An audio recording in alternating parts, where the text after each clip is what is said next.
Hello everyone, this is Professor Roman. Let's continue the ring theory lectures. We are talking about polynomials, and let's continue that discussion. I'm going to leave it for you to show that if R is a ring, then the division algorithm holds in the polynomial ring R square bracket x if and only if R is a skew field.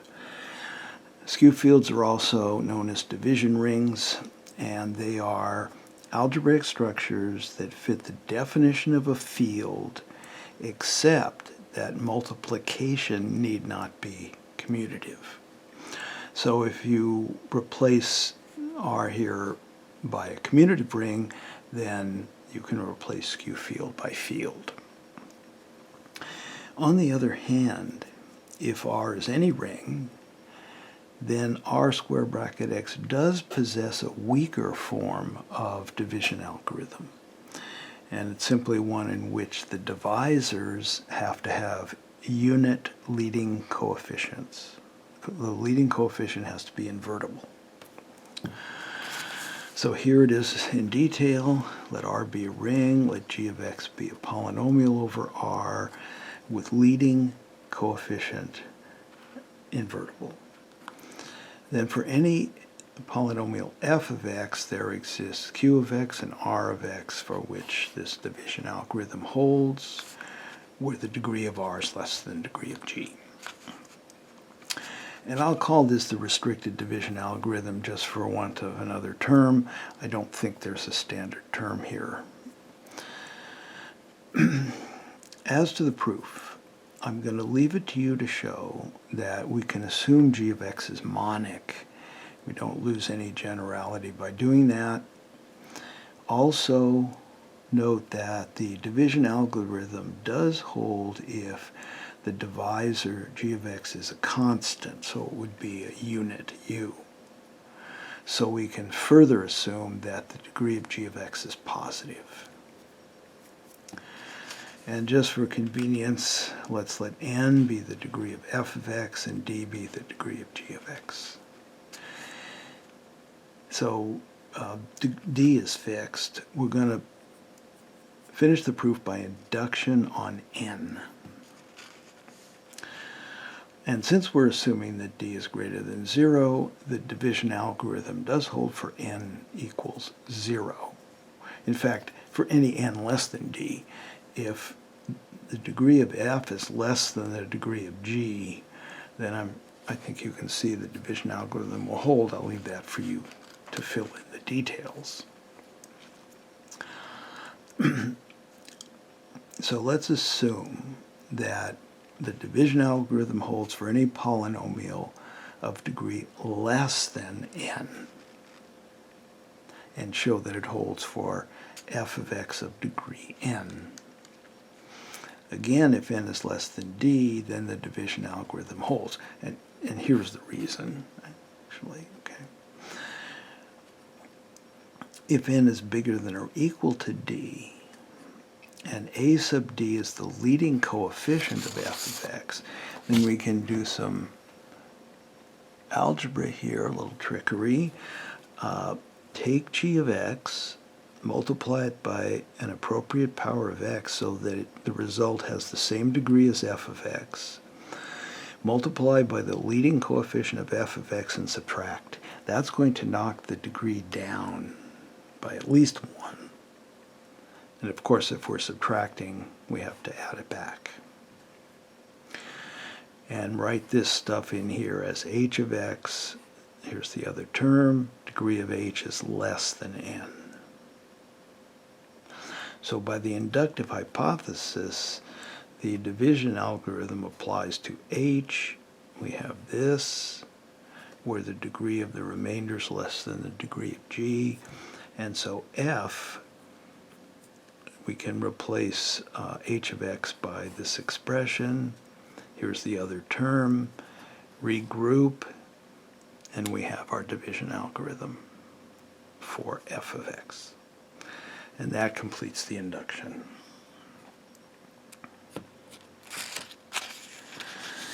The restricted division algorithm has some very important immediate consequences. So in particular, if f of x is a polynomial over R and alpha is an element of R, non-zero, then there exists an element little r for which we use the division algorithm for x minus alpha, which is, of course, monic, and therefore has invertible leading coefficient.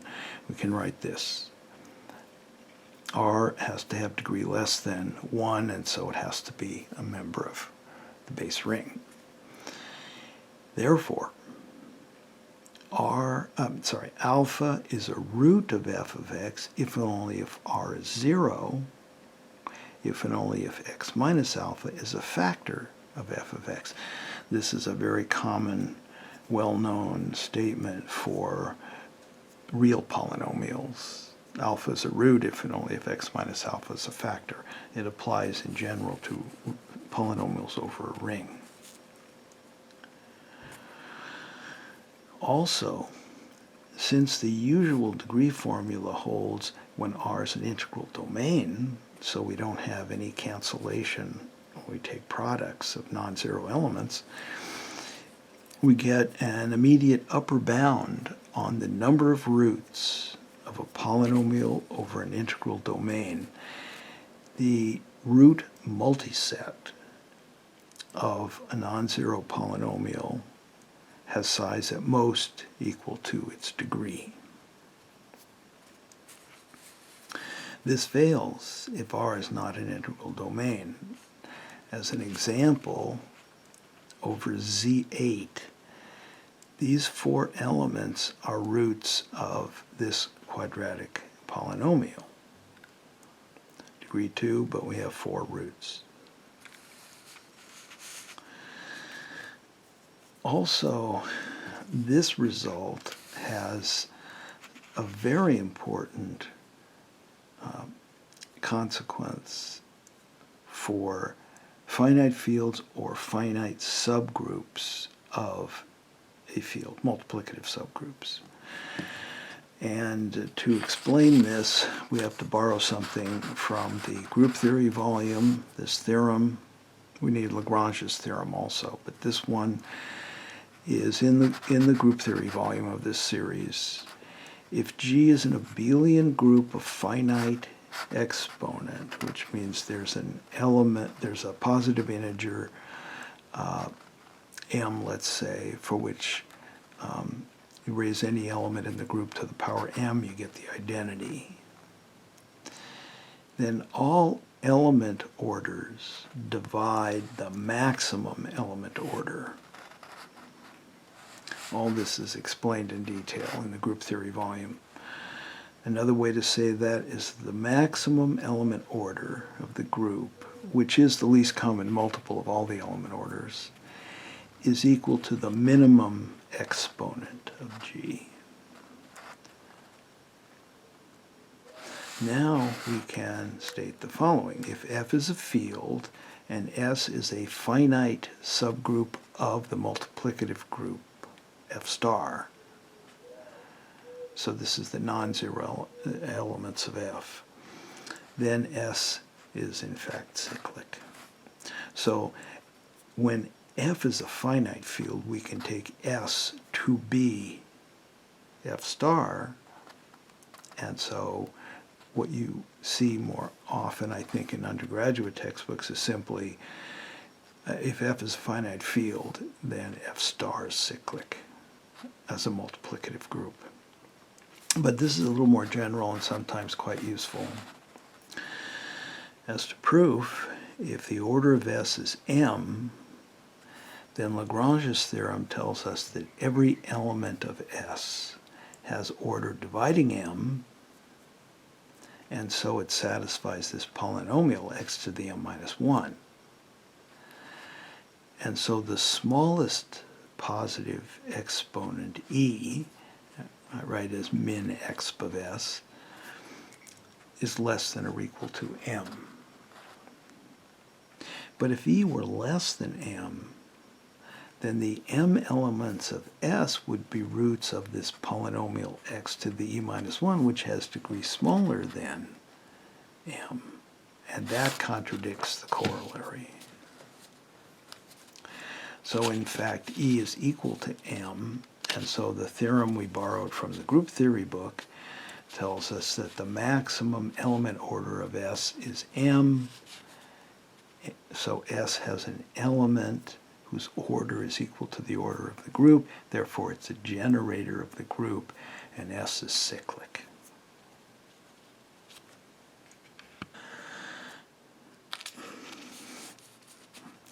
Let's talk about polynomials as functions, something you talk about a lot in elementary calculus.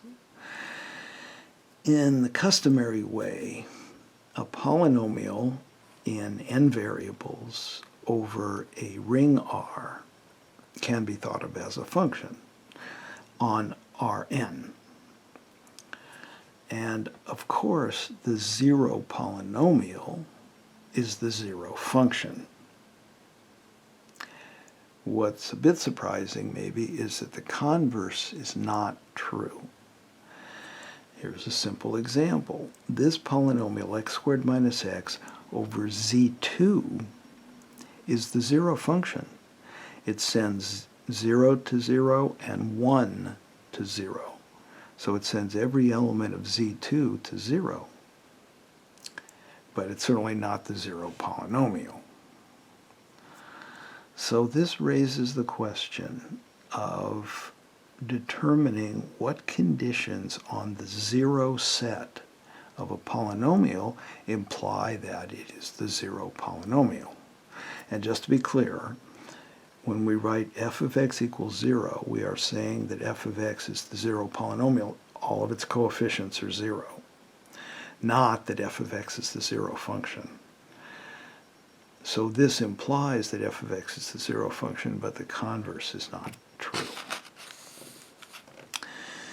Now, the case of polynomials in a single variable over an integral domain R is pretty straightforward due to the corollary we just discussed.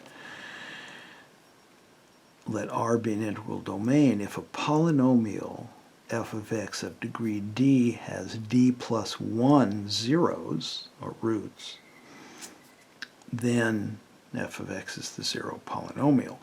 In particular, if the zero set of a polynomial is infinite, we don't need to look at the degree. We know it's the zero polynomial. But for polynomials in more than one variable over an integral domain, things are a bit more involved, and it's convenient to consider two different cases. And that's because if R is finite, a finite integral domain, which is a field, we saw that earlier in the course, we can't say anything. For example, this polynomial over z2 has the largest possible zero set, which is z2 cross z2. So it's the zero function, since everything to 0, but it's not the zero polynomial.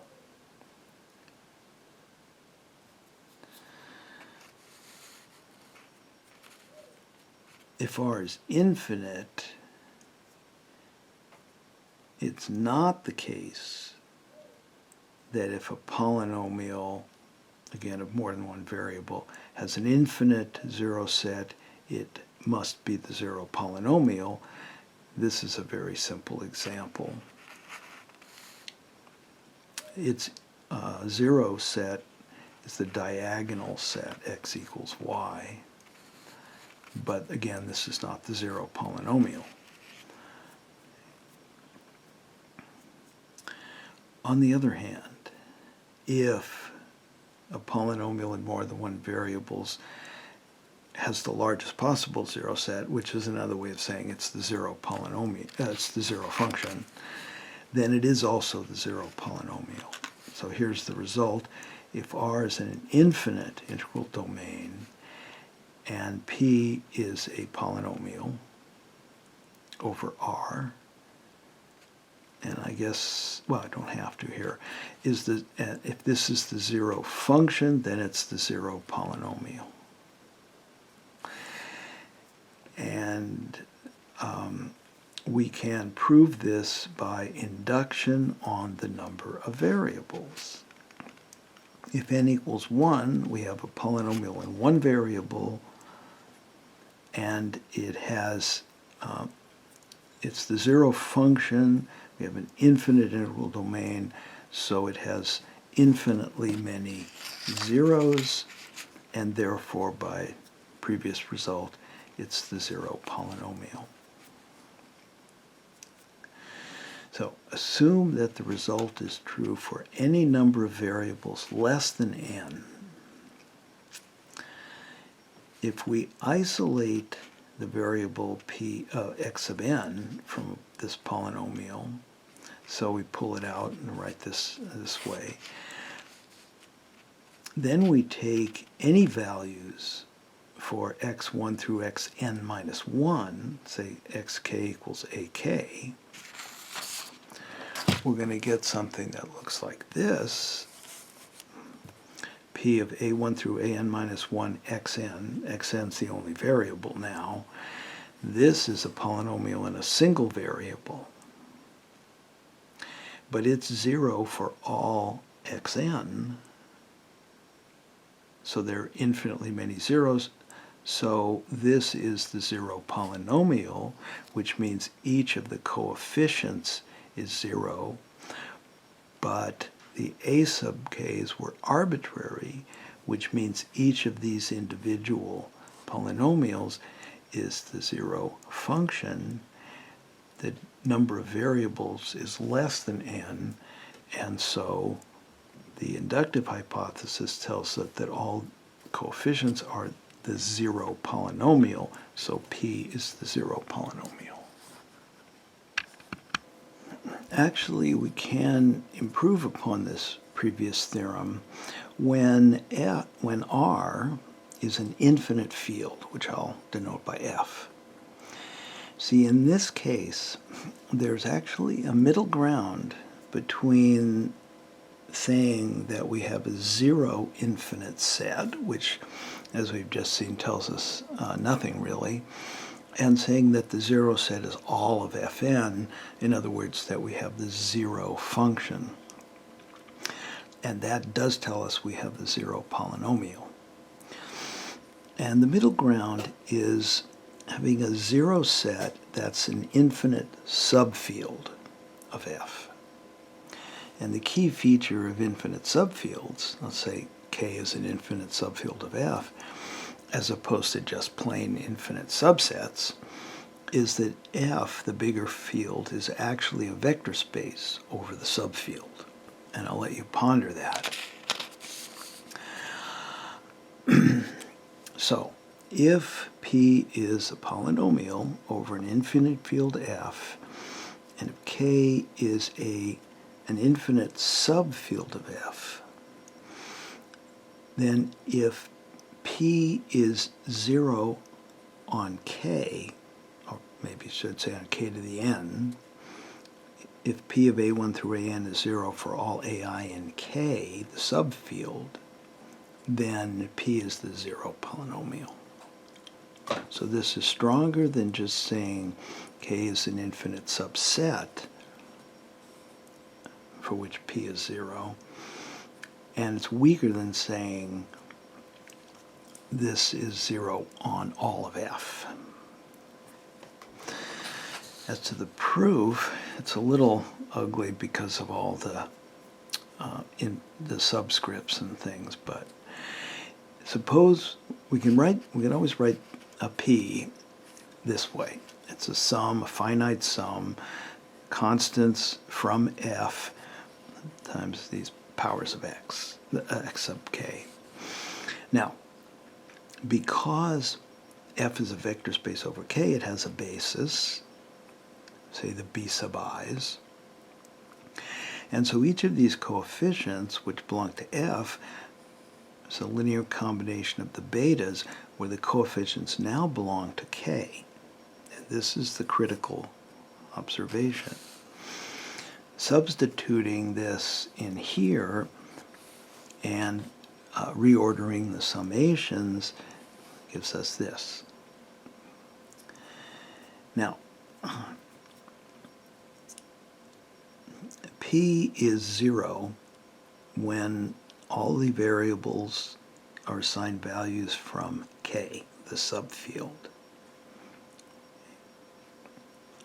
which means each of these coefficients, which is a polynomial over K, because the A's belong to K, this is 0 whenever you replace the x's by elements of K. So this is in fact the 0 function on K.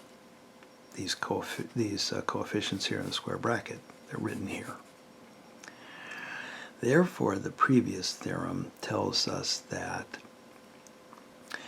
this is in fact the 0 polynomial, so all of the a's are 0, therefore all of the lambdas are 0, and P is the 0 polynomial. Let's now take a look at greatest common divisors of polynomials over a field.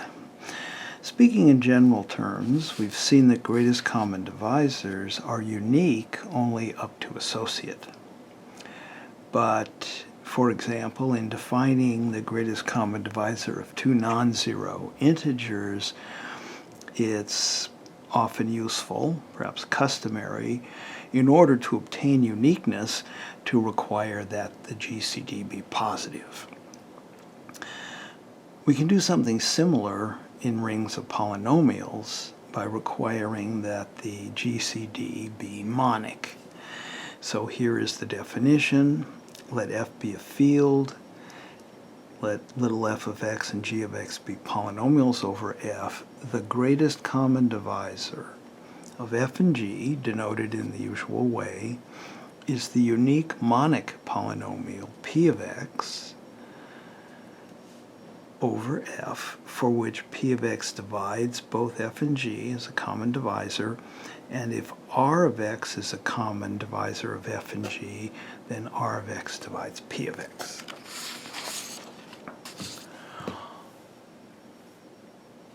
Now, since the polynomial ring f squared bracket x is a principal ideal domain, because f is a field, we know that every pair of polynomials, not both 0, has a greatest common divisor. D of x, it's the monic generator of the ideal generated by f and g.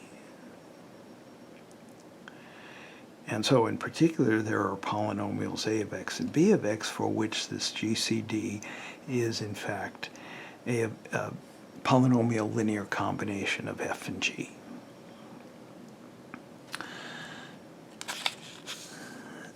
Now, if you look again at the definition of GCD, it certainly seems to depend on the field F, since all the divisibility is over F. So you might think that if you thought of these polynomials as being over a bigger field, you might get a different greatest common divisor. That's not the case. And to see this, suppose that K is a subfield of F, and K contains the coefficients of F and G. So we have these two fields, K and F. F is superfield of K. Polynomials F and G belong to K squared bracket X as well as F squared bracket X. So potentially they have two different greatest common divisors. D sub K of X, we'll let that be the GCD of the two polynomials thought of as belonging to K squared bracket X, and similarly for df of X. Now, we've just seen that there exist polynomials a of x and b of x in k square bracket x, for which dk of x is this linear combination. This is an equation over k, but it's also an equation over f. df of x divides both f of x and g of x over f, the bigger field, and so df of x divides dk of x, just from this formula. But dk of x, which is the greatest common divisor of f and g over k, is a common divisor of f and g over f. We don't know that it's greatest at this moment, but we know it's a common divisor. So dk of x divides the greatest common divisor of f and g over capital F. So now both these polynomials divide each other, but they're monic, so they're equal. So the greatest common divisor of two polynomials is the same regardless of which base field we choose. Of course, the base field has to contain the coefficients of the polynomials. And so the GCD is field independent. It follows then that the greatest common divisor of f and g requires no mention of a base field. The coefficients of the GCD will in fact belong to the smallest field that contains the coefficients of f and g. So if we had two real polynomials, we could think of them as complex polynomials. The GCD in both cases is the same, and it will be a real polynomial. Theorem: let f of x and g of x be polynomials over f. Let k be the smallest subfield of f containing the coefficients of f and g. Then the GCD of f and g is a polynomial over that smallest field, k, and there exist polynomials a and b of x over k, for which the GCD is this linear combination. This result has also a somewhat surprising corollary. If f and g are polynomials over f, and they have a non-constant common factor in any extension of f, call it E, then the GCD of f and g is non-constant, and so f and g have a non-constant common factor over every field containing the elements of f and g. So for example, if we have two real polynomials, and as complex polynomials they have a non-constant common factor, they also have a non-constant common factor as real polynomials. It's important, however, to realize that the non-constant common factors may be different depending on the base field. So if f and g have a common linear factor, for example, in some extension of f, that doesn't mean they have a common linear factor in the original field. It just means they have a common factor, common non-constant factor. So here's an example. Here are two real polynomials, x squared plus 1 and x times x squared plus 1. These have a common linear factor over the complex field, x minus I. But over the real field, the only common factor is x squared plus 1, f of x itself. That's quadratic. So there's no linear common factor when you drop down to the real field. Okay?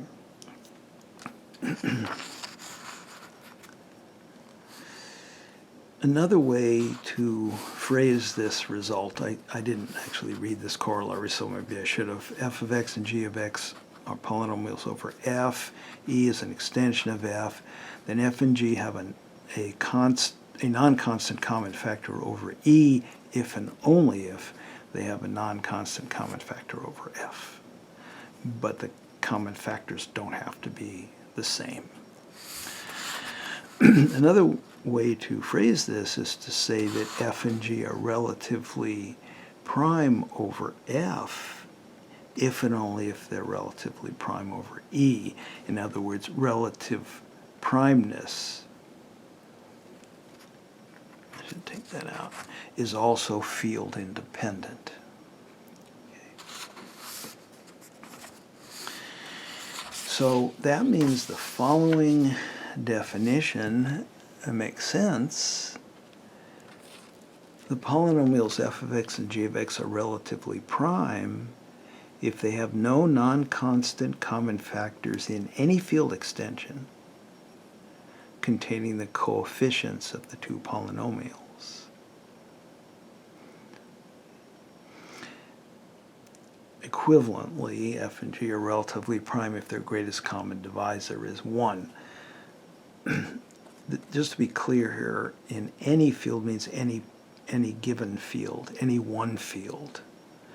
I didn't say in every field, I said in any field.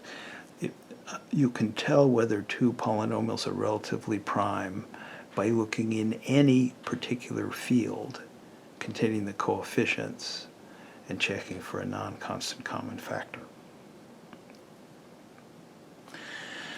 Two polynomials f and g are relatively prime if and only if there exist polynomials a and b over the smallest subfield of f containing the coefficients of the two polynomials for which the polynomial linear combination is equal to 1.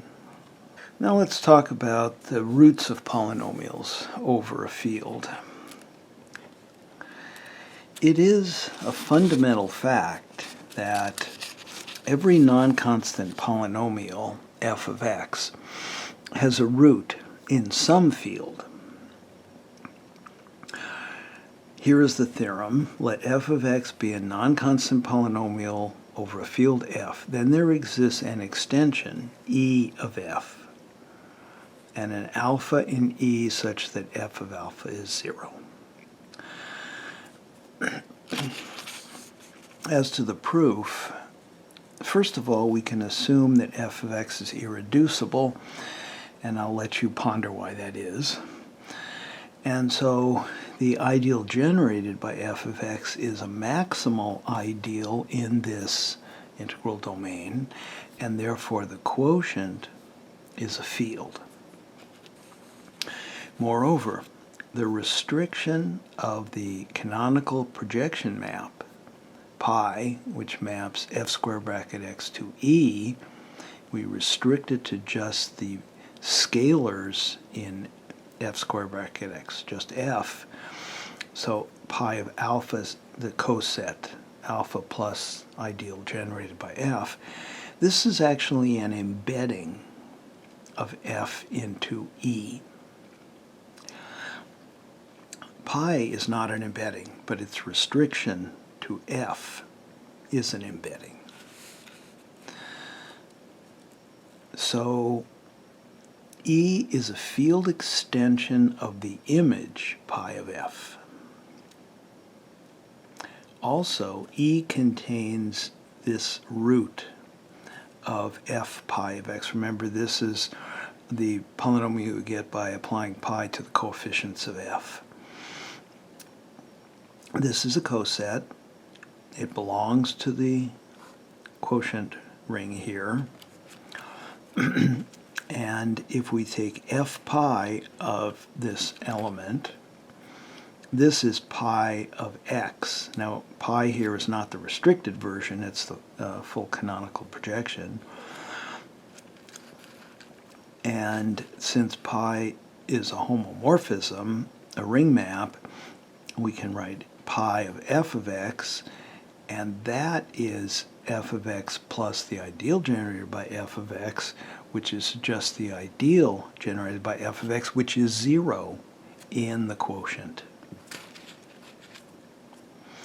So f pi does take this coset to 0.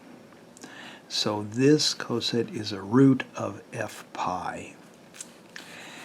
So what we have proved is that there is a field, pi of f, that is isomorphic to f, and that has an extension in which actually it should be f pi has a root.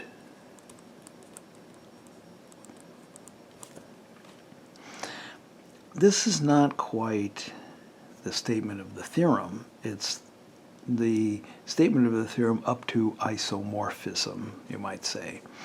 And that's not a very serious matter, and I think that's often why this is the end of, I think, many proofs, especially in undergraduate textbooks. I don't like to leave it quite like this, and I debated whether to continue with this proof or just leave it alone, as I think many other authors do. If we are pressed, though, we can construct a true extension of f that has a root of the original polynomial f of x. And the idea is that if lambda is a bijection from a ring R to a set S, then we can use this bijection to transfer the ring structure to S, making it a ring and making lambda a ring isomorphism. The intuitively speaking is, well, all we're doing is relabeling or renaming the elements of R using the elements of S. And that's how we can find an actual true extension of f that has a root of their polynomial. Here are the details, but I'm not going to go through them in the video. They're here for you to look at in the book. So we have the corollary. If f of x is a polynomial, non-constant polynomial over f, there's an extension of f over which f of x splits. Not just has a single root, but has all roots. It splits into linear factors. More generally, for any finite family of non-constant polynomials, there's an extension over which every polynomial in the family splits. And just for convenience, I'll say the family splits. The proof here is pretty straightforward based on the theorem we just concluded. We've seen that there is an extension E1 of f in which the polynomial has a root, R1. If f of x happens to split over E1, we're done. If not, then we can write f of x as, we take out this linear factor, x minus R1 times f1 of x. The degree of f1 of x, of course, is less than the degree of f of x. f1 of x, in turn, has a root R2 in some extension E2 of E1, which is also therefore an extension of f. Same argument, if f1 splits over E2, then f also splits over E2. Otherwise, we can pull out another linear factor and repeat the process with f2. The degrees are shrinking, so this has to stop eventually, and we will have a field extension in which f of x is a product of linear factors. In other words, splits. And as far as the second statement about families, you have a finite family f1 through fn of polynomials. You can find a field extension over which f1 splits. Then you can extend that to get a field extension over both where f1 and f2 split, and so on.